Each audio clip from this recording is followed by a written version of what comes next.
This is The Joe Gaither Show on BamaCentral.com.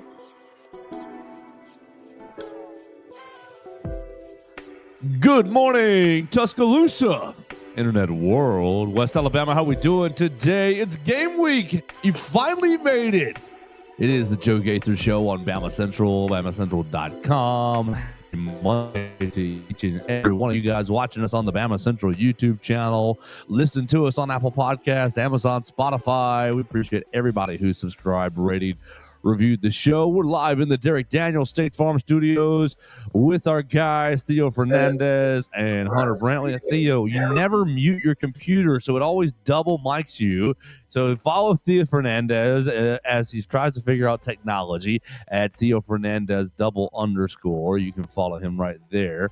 You can follow myself at Joe Gaither 6. You can follow Hunter Brantley 8. We're going to have a lot of fun here on a Monday on the Derek Daniels State Farm Studios. Call Derek for all your insurance needs at 205-758-3391. Like a good neighbor, Derek Daniel is there. Home, life, auto insurance needs, renters insurance needs, boaters, trailers, whatever you need in the insurance realm, you can call Derek Daniel for all of your insurance needs.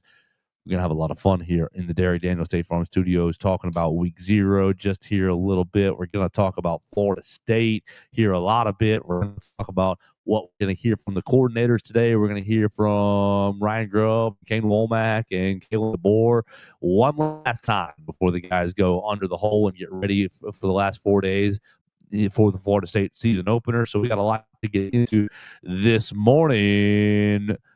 But first, we got to check in on our friends. Theo Fernandez, good morning. How we doing? And first, I'm mad at you. What did I do today? I'm mad at you, dude. We had a whole plan all week long last week. We're going to get Henry Sklar in here, and the two of us are going to tag team and beat him up. And then what happened? We get into the studio on Friday, and you Benedict Arnold me, and you and Henry beat up on me. I'm mad at you. Joe, I want to back you so badly, and then you come out with all due respect, the single worst take I have heard you have on this show.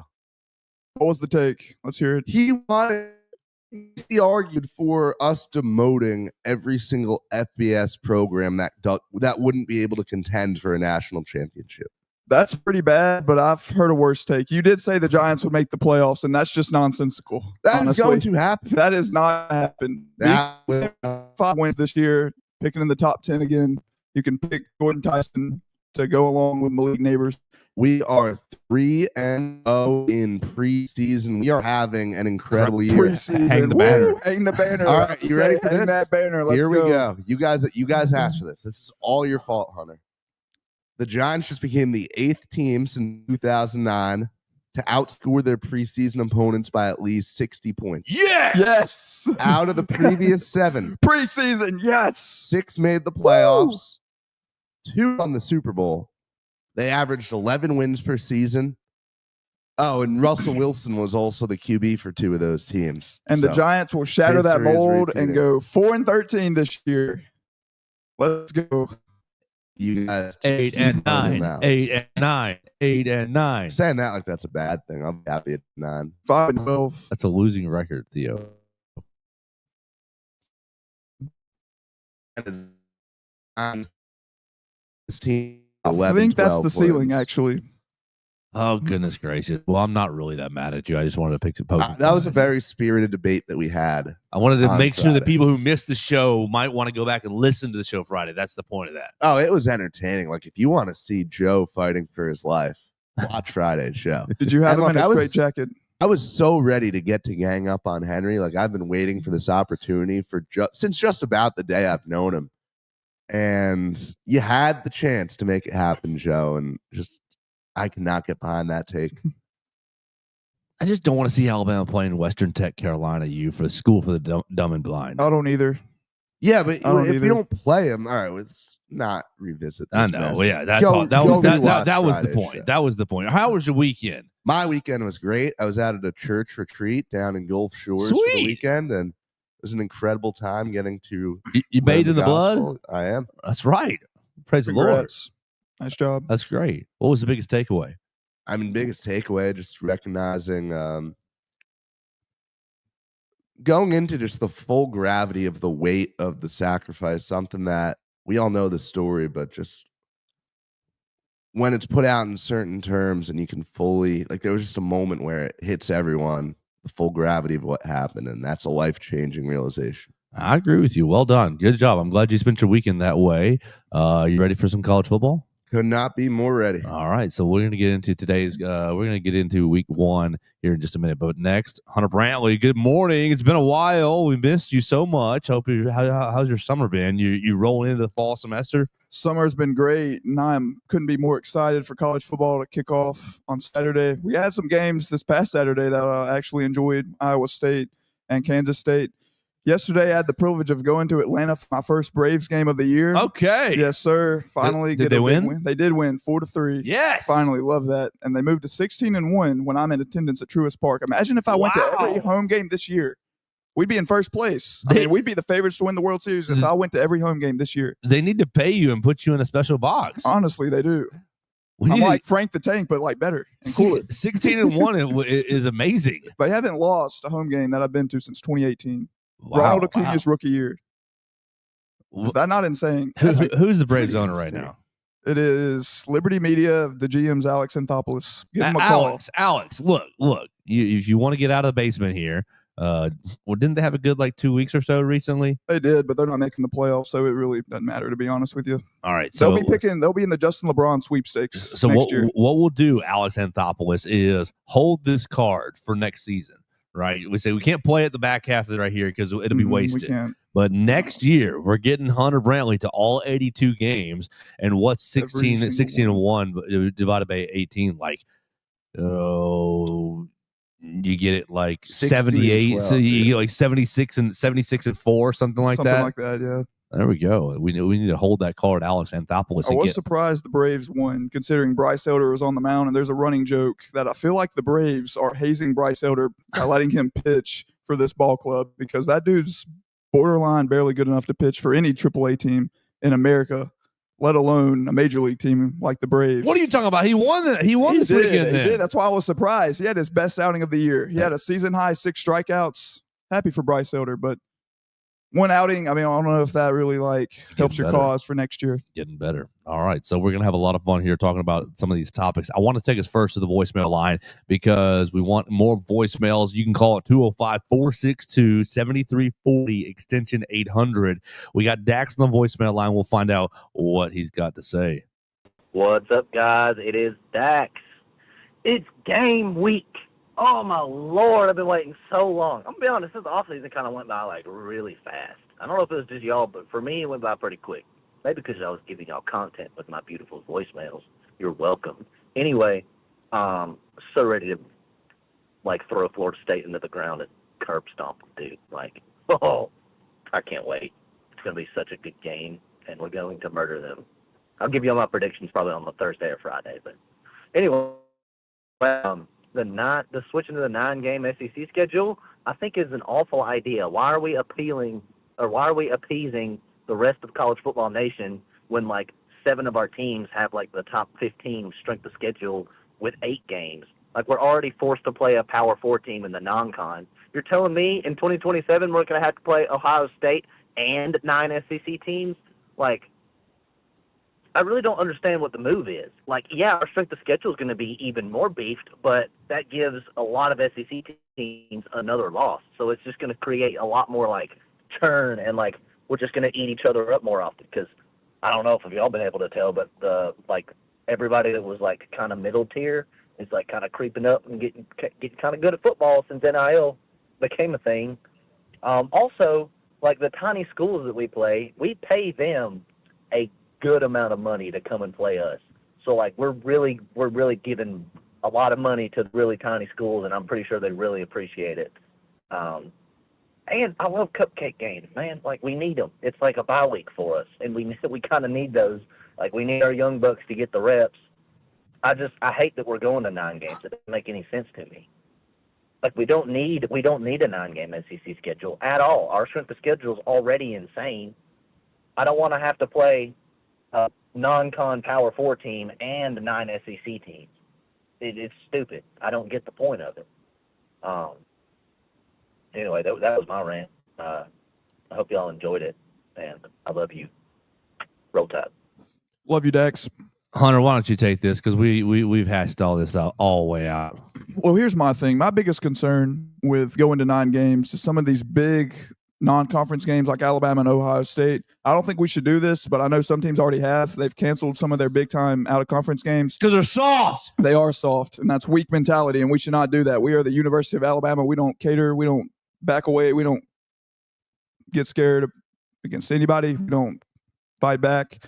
I think we need to play Ohio State, but, imagine that we have a conference schedule in 2027 that features Georgia. It'll feature Auburn. It'll feature LSU. It'll feature Tennessee. It could feature Texas. Georgia and Texas got to be. And then you got to throw on Florida, maybe. A&M. A&M. And then we play Ohio State. Yes. Like, my gosh. Why don't we just play the Eagles and the Chiefs after that? Kill me now. Why don't you? I'm right here. I mean, my goodness. Come after me. My take on this, because I've seen a lot of people saying, "Oh, look what the Big Ten made the SEC do." I don't view it in that frame. I see it as the 9-game schedule. First of all, it allows the best.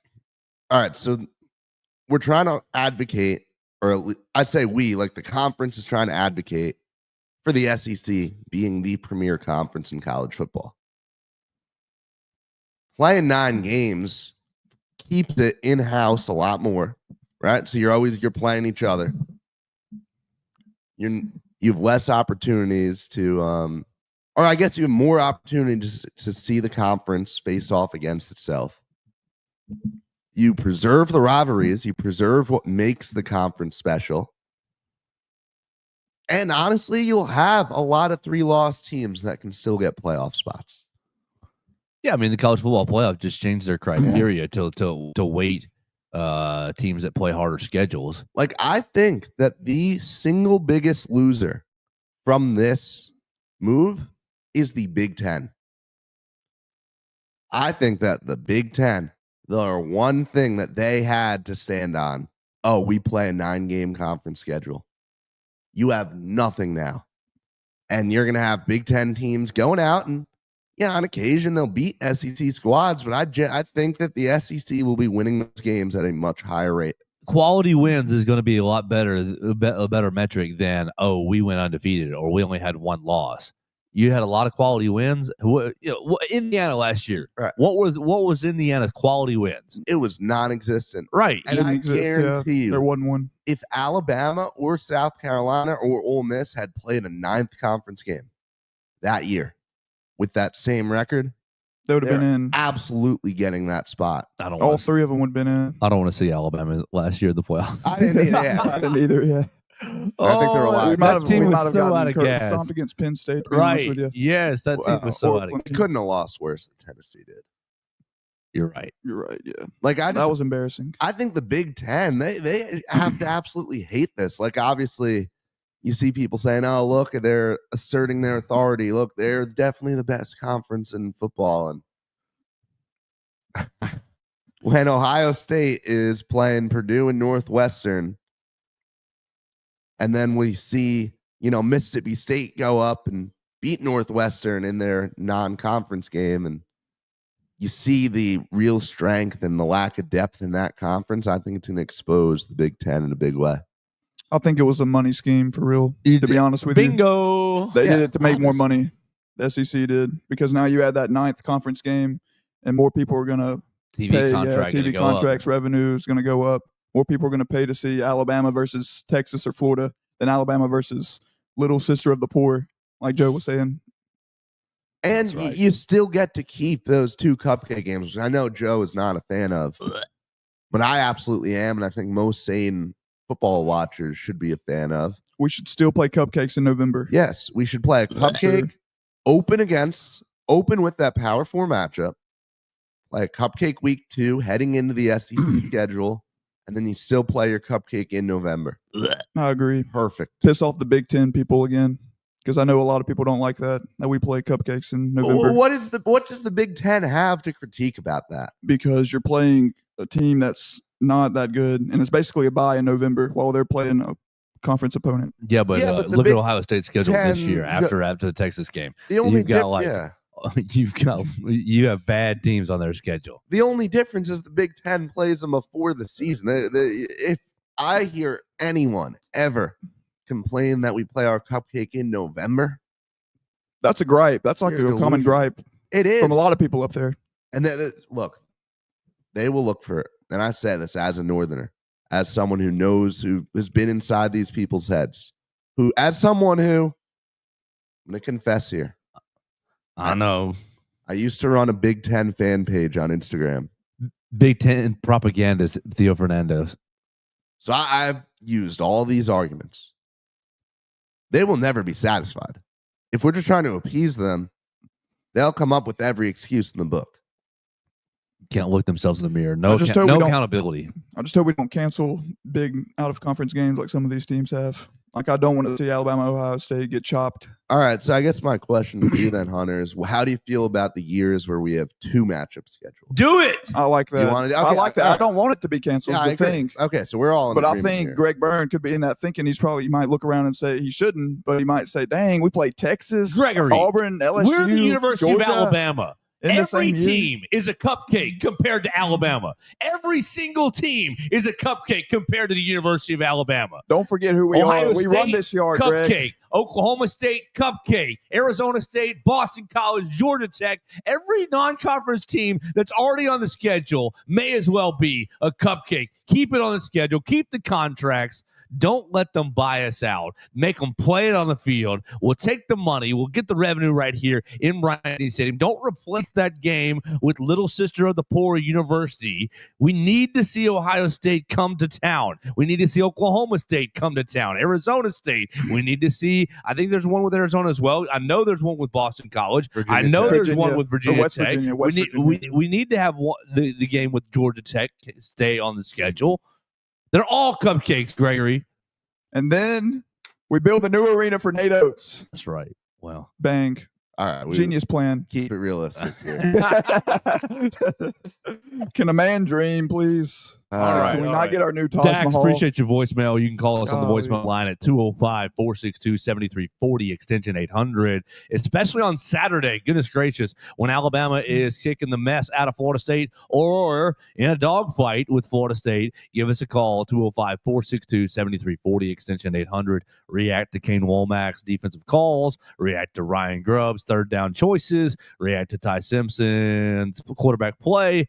Right there on the voicemail line at 205-462-7340, extension 800. What do you think Avery Johnson Sr. and his other son were fighting about in Dublin?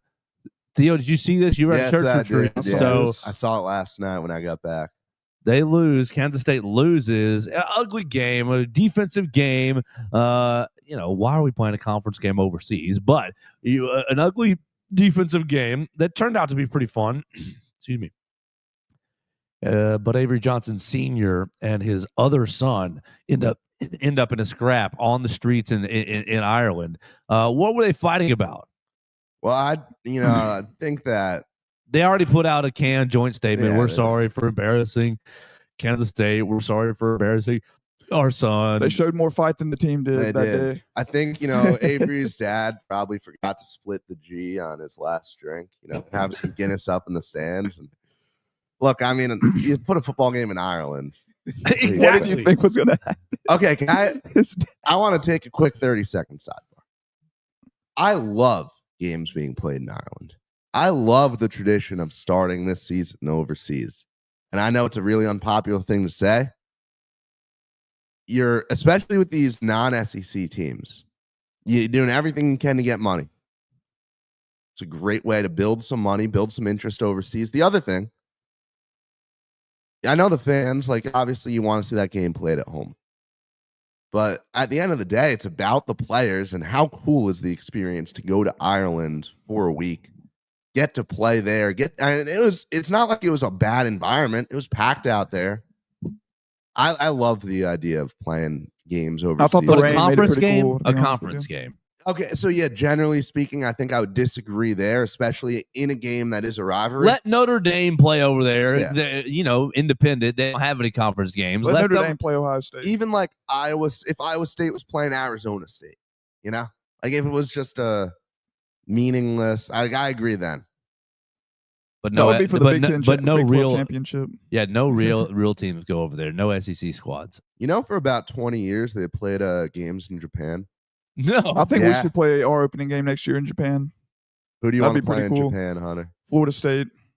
No, we're not Florida giving up State. that Florida State home game. Florida State. We want to play ULM in Japan. Let's play UNLV in Florida in Japan. No. That's where we take the last USF game.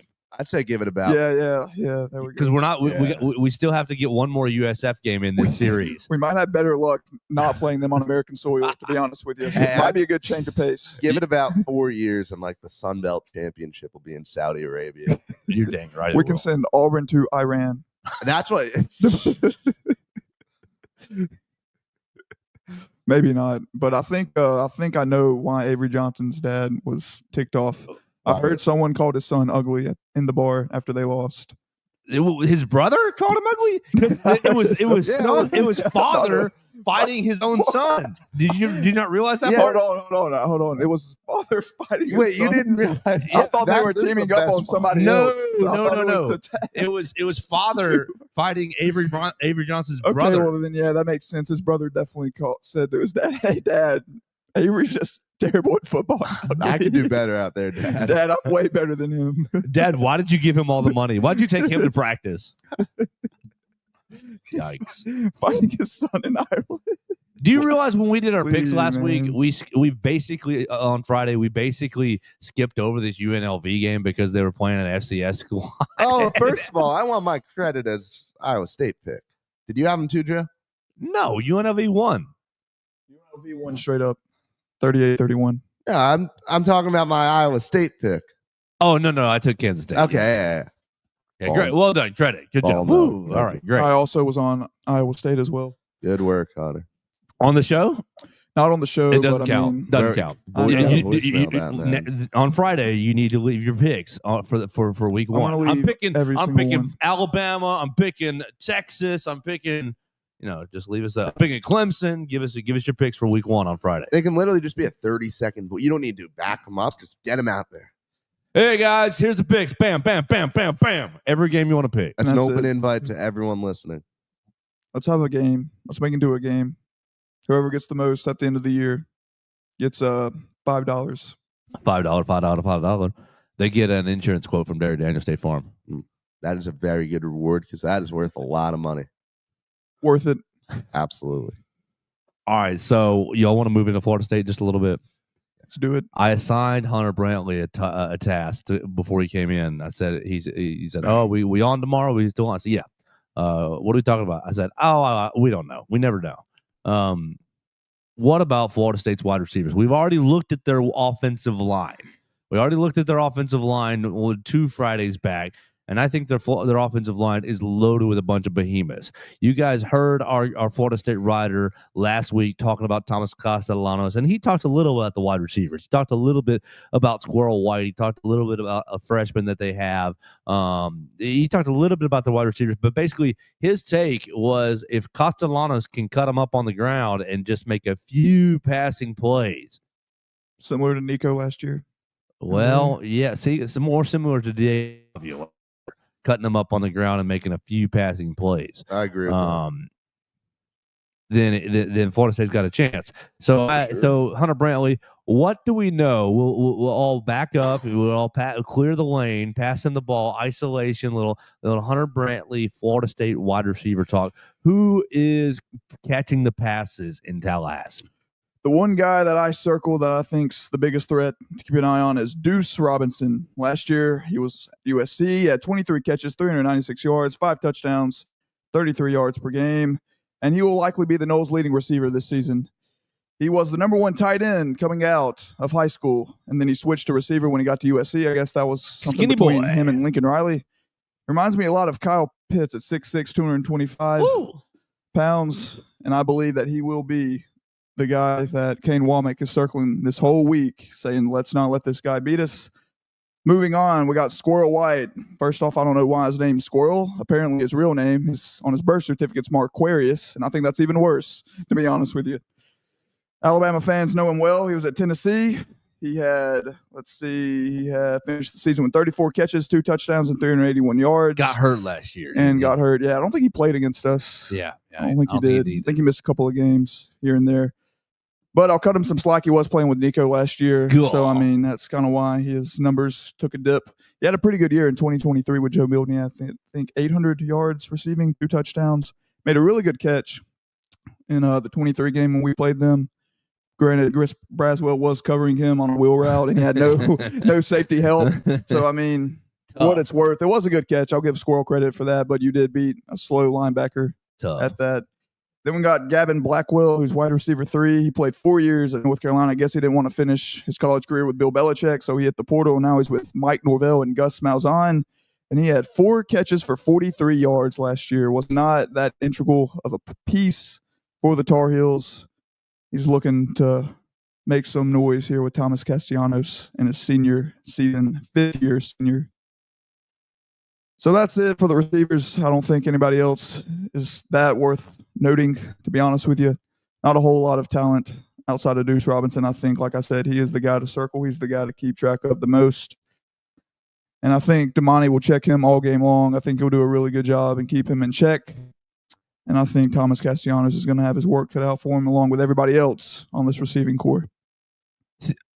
Hunter, what year was Nick Marshall the quarterback at Auburn? Was that 2018 or was that the kick 6 year, 2017? 2013 was Nick Marshall. Yeah. Really? 2013 was Nick Marshall. All right, so Theo, it reminds me a lot of Nick Marshall, actually. So Theo, yeah, that's what I want you to put. I want you to put 2013 Iron Bowl. Make sure into your Google right here. Pull up the box score for the 2013 Iron Bowl. Then I want to know. Make sure that it was Nick Marshall's year as the Auburn quarterback.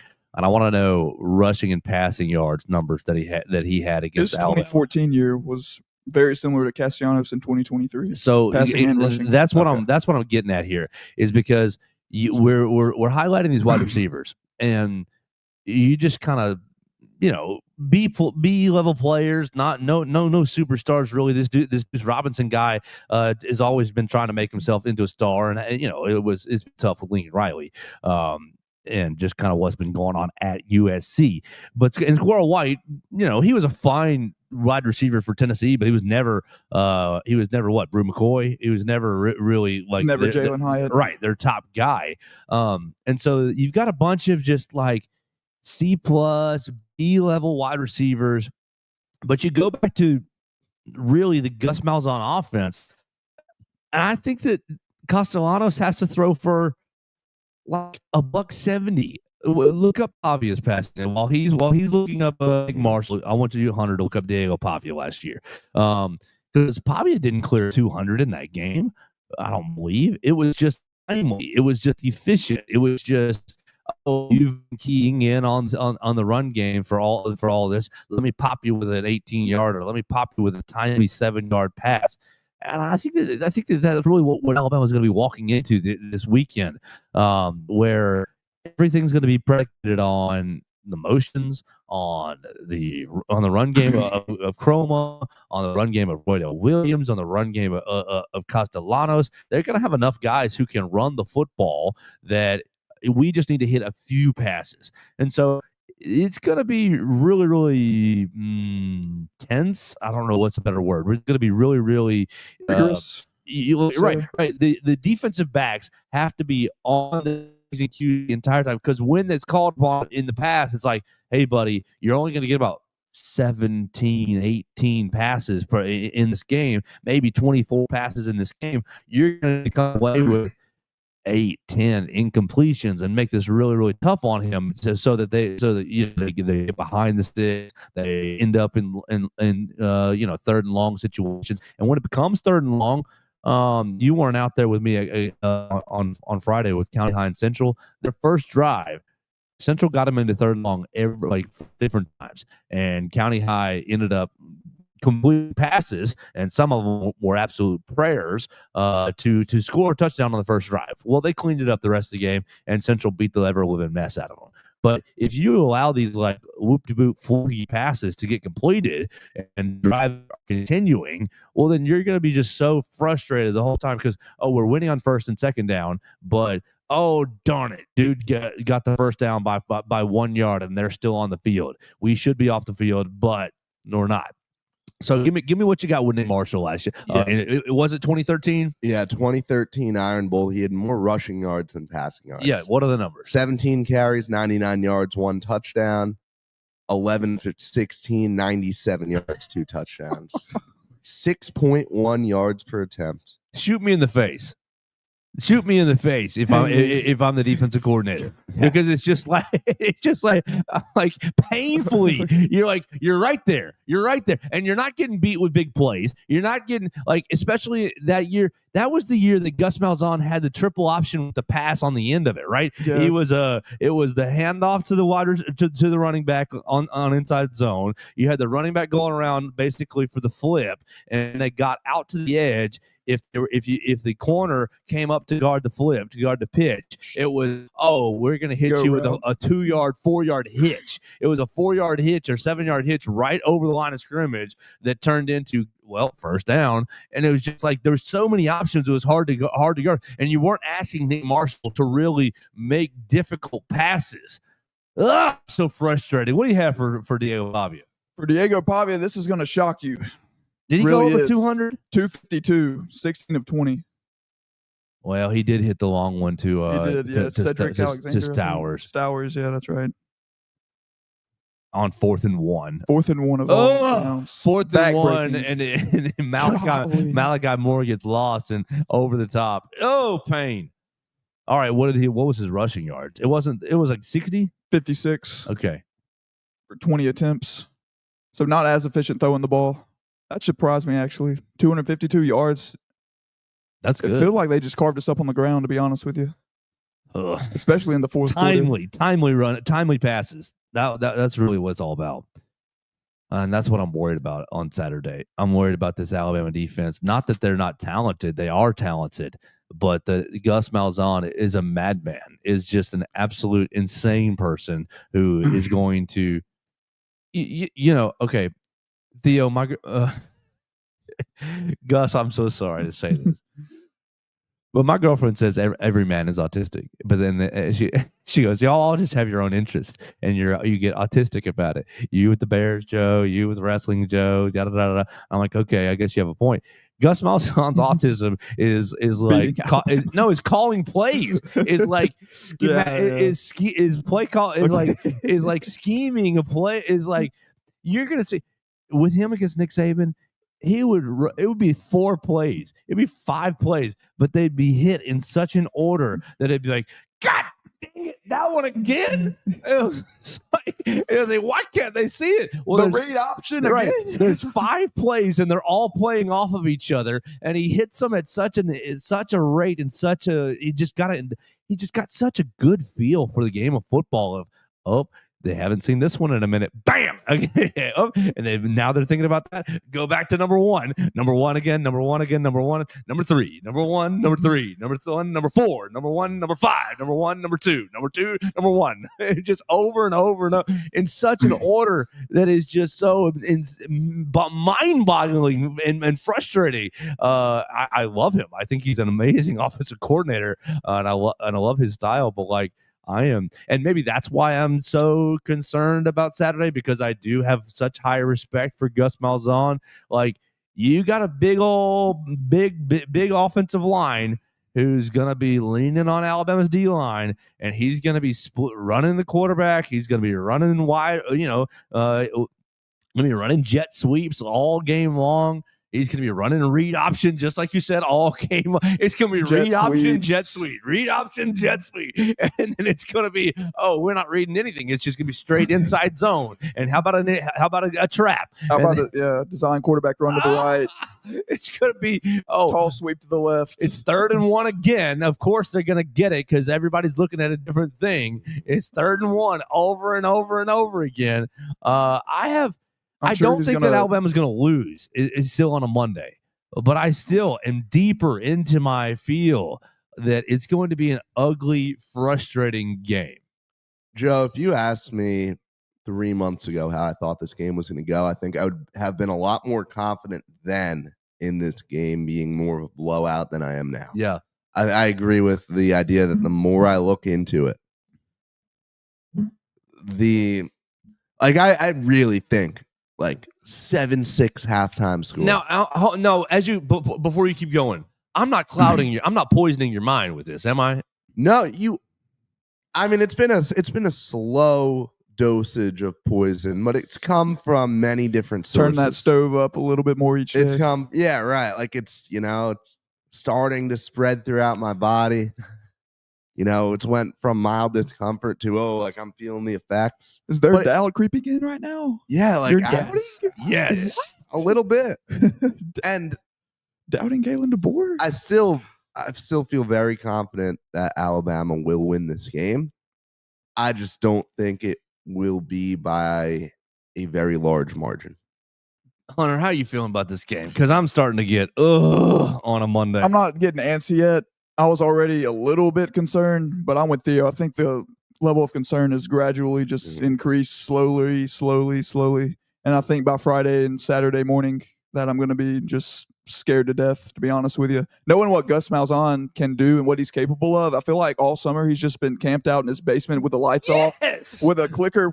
All right, next. Okay, they're in a 4-2-5. Let's see. What's the linebackers doing? Whoop. All right, they're going to blitz right there. Okay, let's see. What's Damani Jackson doing right there? Oh, he's going to. Okay, we're going to run the sweep when he comes this way. All right, let's see. When can I run this read option? Just give it to him behind tight end. Okay, right there. Good. Next, you're gonna get some shovel pass. Oh my God! How many times did Alabama get crushed on a shovel pass, on a timely shovel pass last season? You know that's in the arsenal. You know that's in his cards. And like you think about Gus Malzahn going from head coach at UCF, where he's got everything. You got to run offense, got to run defense, got to run special teams, got to run recruiting, got to run fundraising, got to make sure the discipline is right for everybody, got to make sure everybody's academics are right. Hey, buddy. Now you're just calling plays at Florida State. All you got to do is put this group of offensive players into good positions and get ready for this Alabama game.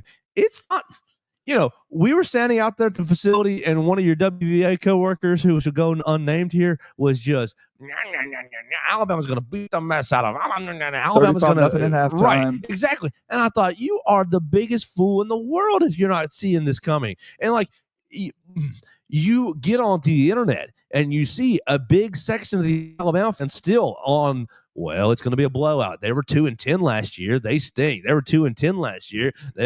Thomas Castellanos is no good. He's no good. Got benched last year. Yeah, with Bill O'Brien. If you got benched by Bill O'Brien, you must think all of them just clouded judgments from the time that Bill O'Brien was here. And Bill O'Brien really, honestly, made chicken salad with Bryce Young. I mean, Bryce Young was amazing, but outside of Bryce, that was a bad offensive line, and that was a bad terrible skill positions. Exactly, that was a bad wide receiver crew. Terrible. Probably the worst we've had under Saban in a long time. Not far really, off. Since I've been alive. Yeah, not far off, honestly. And so people are clouded in their judgment on Bill O'Brien and Pete Golding, the two coordinators in that 2022 season, right? And so you get everybody clouded. Well, if you got benched by Bill O'Brien, you must not be very good. He is a perfect fit for Gus Malzahn. It's going to be torture on Saturday. Nick Marshall 2.0, to your point. It's going to be torture on Saturday. And so whatever you got to do, eat a good breakfast, have enough coffee. If you're the alcohol in the morning type, maybe have yourself a shot. I'm not, but like whatever you got to do, because it's going to be torture on Saturday. Is kind of my Monday prediction. It's going to be DeBoer and company. They're going to be able to figure the talent. It is better on Alabama side. It is, but it's going to be 8-minute possessions for Florida State. Not to mention it's going to be 100 degrees outside. Yeah, and raining. In all likelihood. And raining. And war chant. So I'm not a gambling man personally. I don't believe either you guys are big time. Where, if you were told to place a bet on this game at minus 13.5, whose side are you taking? Florida State. Without a doubt right now. Without a doubt right now. Florida State. You see, I'm on the fence at that number. See, the only reason that I'm thinking Alabama is late. That's what I'm thinking. Right? Backdoor cover. You get the late cover. You're up 10. Bama's up 10. Florida State's pressing to close the gap, and you get an interception. You get a Castellanos interception. Or you're pressing to close the gap. We're going for it on 4th down, and Alabama comes up with a stop, and we're all hooting and hollering, yelling, "Roll Tide!" And the next 3 or 4 plays, bam, Alabama scores to take it from 10 to 17. I could see it being 20-7 and whatever he was just talking about, pick 6. We get a run on 4th down, and we just gash them up the middle for 30 yards for a touchdown, and we go up 27-7, and we win 27-7. I would have very little confidence in my bet on either side. Exactly. Yeah, me too. If I could say, "Hey, man, I'm gonna pass on this one," Yeah.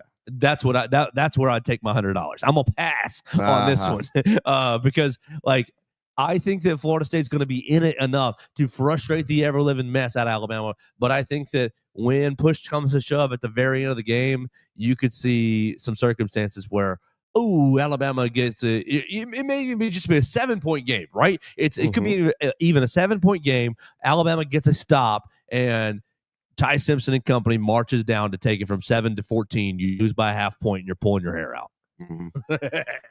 I hope that happens to Florida State fans. I hope that happens to Florida State fans. A half-point victory. Oh, gotcha. Right at the end. Because I got some Florida State fans that are going to be mad if that happens. Hey, good teams win. Great teams cover. That's right. That's right.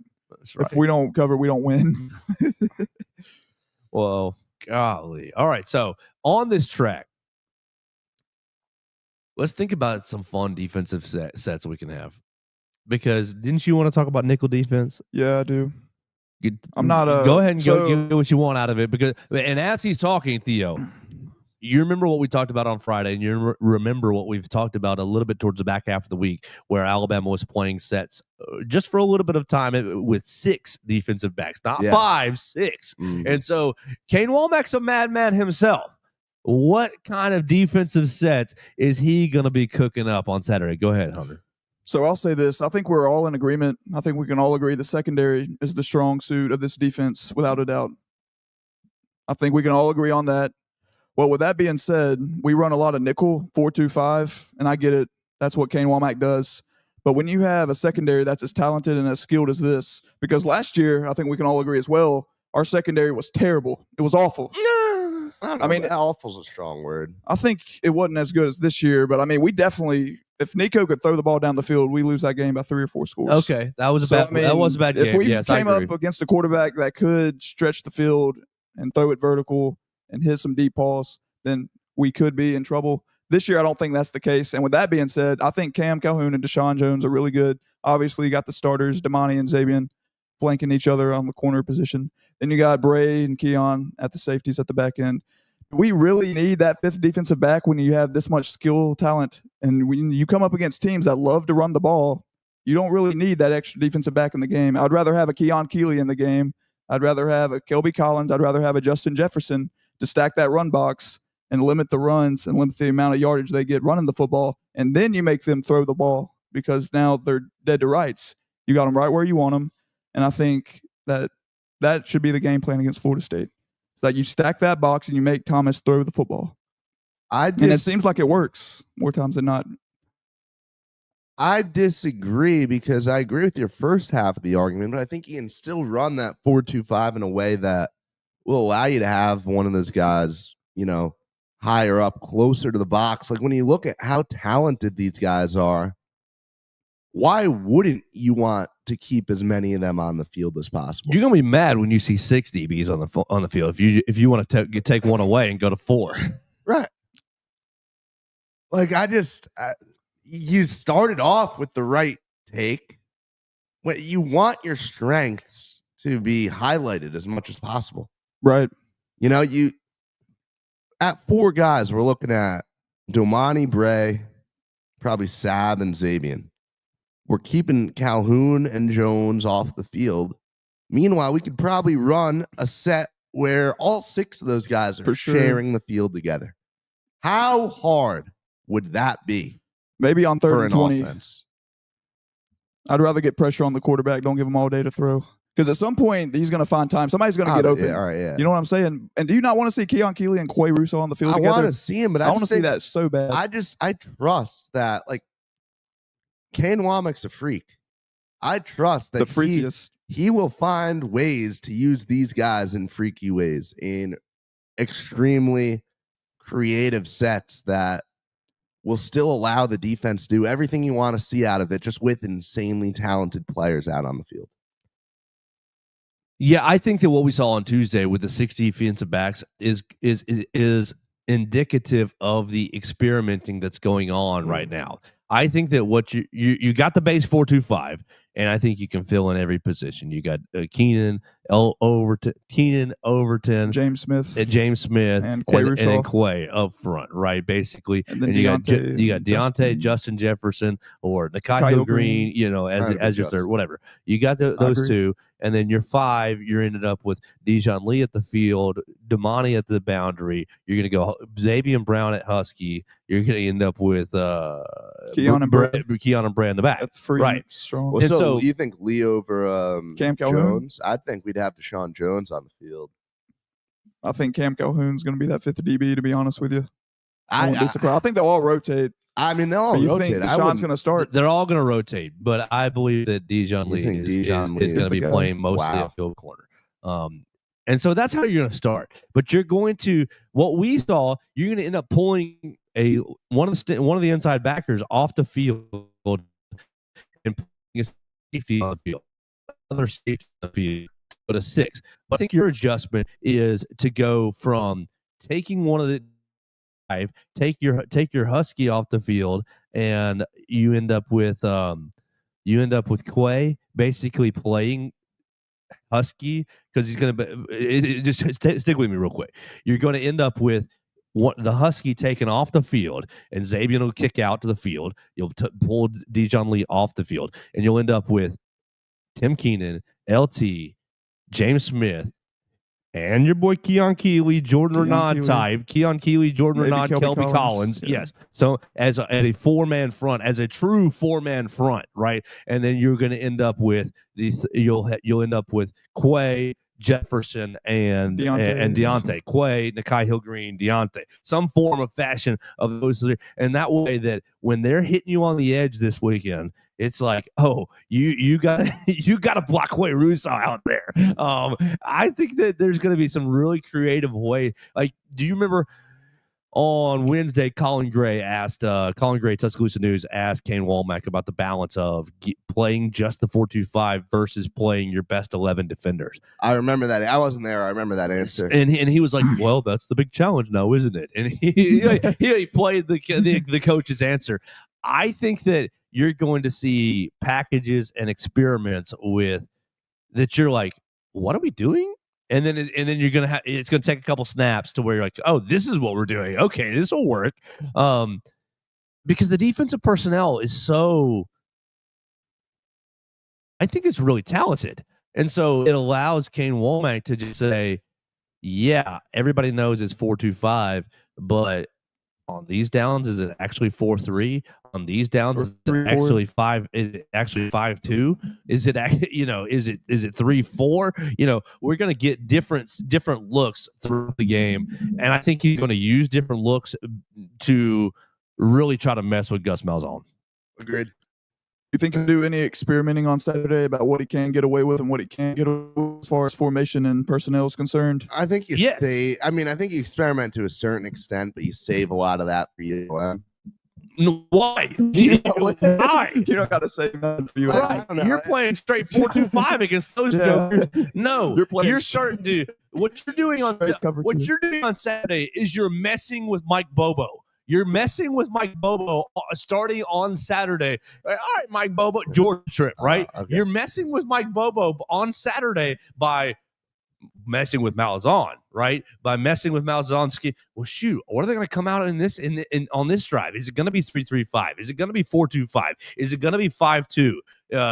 Is it going to what 5-2-4? Right? Like, what are they going to come out? And so you're doing this to disrupt Castellanos. You're doing this to disrupt Gus Malzahn, but you're also doing this to overload Mike Bobo and the Georgia Bulldogs staff, being like, oh, bleep, we've got to prepare for a lot more now because the talent is stupid. The only place that I think you're thin is inside linebacker. And we've talked about it right now. And like, you hear really good things about the freshman inside linebackers. So if that is even shored up, then and you're deeper than just the first three, then you're able to really do a lot of stuff defensively, because I think your defensive line group is really solid. I'm excited about Edric Hill. I'm excited about Jordan Renaud. I'm excited about every time we're out there, Hunter, Freddie Roach is mother bleeping Steve Bolaboomwa because I think that they really think that he's got some potential to contribute this year. And so because each of these position groups is so rich with talent, I think Kane Womack's able to get his mad scientist on. See a lot more exotic blitzes. You could say that. Yeah. Maybe feature a package with Quay and Keon in at the same time. Yes. Like, go crazy, Kane Womack. You know what I'm saying? And so if that's what happens and Gus Malzahn is confused, do you get an Alabama easy cover? That could play in our hands, to be honest with you. If he does all of that, if he, gets crazy, gets creative, kind of like against Georgia when he blitzed 8 guys, he ran and gave 8 on the goal line, which led to a safety. That's what we need. That's what we need more of. Kill. I'm excited to see what's cooked. And it is a fascinating OC versus DC battle. That's the biggest part to me. Awesome. It really is. All right, one more aspect schematically, but as we're rolling into the week. Tony White running a 3-3-5 is apparently disguising a lot of stuff. How do we think Ty Simpson is going to be going to be able to pre-snap? All right, this is what they're in. This is what I want to do. Get Alabama into the right plays and make the right reads after the snap, Hunter Brantley. I think he's going to have a lot of success on Saturday. I think in this instance, we talk about it all the time. It's more Jimmys and the Joes than X's and O's. I just, across the board, Earl Little was great at Alabama. Not sure how good he is right now at Florida State. And I think that was a byproduct of last year, what we saw. I don't know how many guys they got from the transfer portal this year. I imagine they got a lot. Yeah, that's what I figured. But I still think the case is still the same, that it's more about who is out there on the field than it is the 3-3-5 that Florida State runs. I think Ty Simpson is going to have a lot of success. I think if he just distributes the ball, similar to what we were saying about Castellanos, just get it to Ryan Williams, get it to Jeremy Bernard out in space, and then lean on the run game. I know Jam Miller's not going to be healthy. That's my biggest concern is how are we going to run the football? We struggled with that at times last year, but I think more of that was not opening up the playbook for Jalen Milroe and not using every pass concept that we have in our arsenal. And then along with, obviously, you can blame Milroe for sure, but the Eagles got away with it this past year. I think Jalen Hurts had 2,900 passing yards, and Saquon ran the ball for 2,000 yards. So it can be done without throwing the ball all over the field. I think Hurts had 18 touchdowns to 5 picks. So if you have a good enough offensive line, you can run it right down their throat. Obviously, it helps to have a quarterback that can stretch the field and the defense at bay with your arm. But, I mean, that's my biggest concern is how is Alabama going to run the football to open up those big passing plays? Theo? Yeah, I mean, Ty Simpson? That was said very well by Hunter. I mean, I'm ready for a mistake to be made early. Yeah. I am very ready for a first half interception. Beyond that, look, I'd say a relatively high level of trust in Ty Simpson. Yep. I'd say that as you adjust to the environment, as you settle in, as you get past there are 100,000 fans screaming at me, what is going on? Why is it so hot out? Once you settle in from all that, I trust him to get the job done later in the game. But I've said it before, I'll say it again. I'm expecting an ugly start. Absolutely. So we will find out what happens on Saturday. What we're going to do for the rest of the day is head over to the Malmore Athletic Facility. We're going to hear from Kane Womack, Ryan Grubb, and from Kayla DeBoer. You'll be able to see all those videos on the BamaCentral YouTube channel. We are in game week. Tomorrow we get some players to talk to. Wednesday, they go dark. You got the SEC coaches teleconference. If you want to hear a little bit more from Kalen DeBoer, you got Hey Coach. Hey Coach will make his, Coach DeBoer will make his first appearance of the year on Hey Coach Wednesday night. No media on Thursday or Friday. Everybody's traveling down, and we'll have a great season opener on Saturday against the Florida State Seminoles. Make sure you follow Theo Fernandez at Theo Fernandez _. Follow Hunter Brantley at Hunter Brantley 8. Myself at Joe Gaither 6. You guys can call the show at 205-462-7340 extension 800. If you want to leave a voicemail, leave a take on this Florida State game. You can give your opinions, your thoughts, your concerns right there on the voicemail line at 205-462-7340 extension 800. We're going to talk to you tomorrow right here on the Joe Gaither Show on BamaCentral and BamaCentral.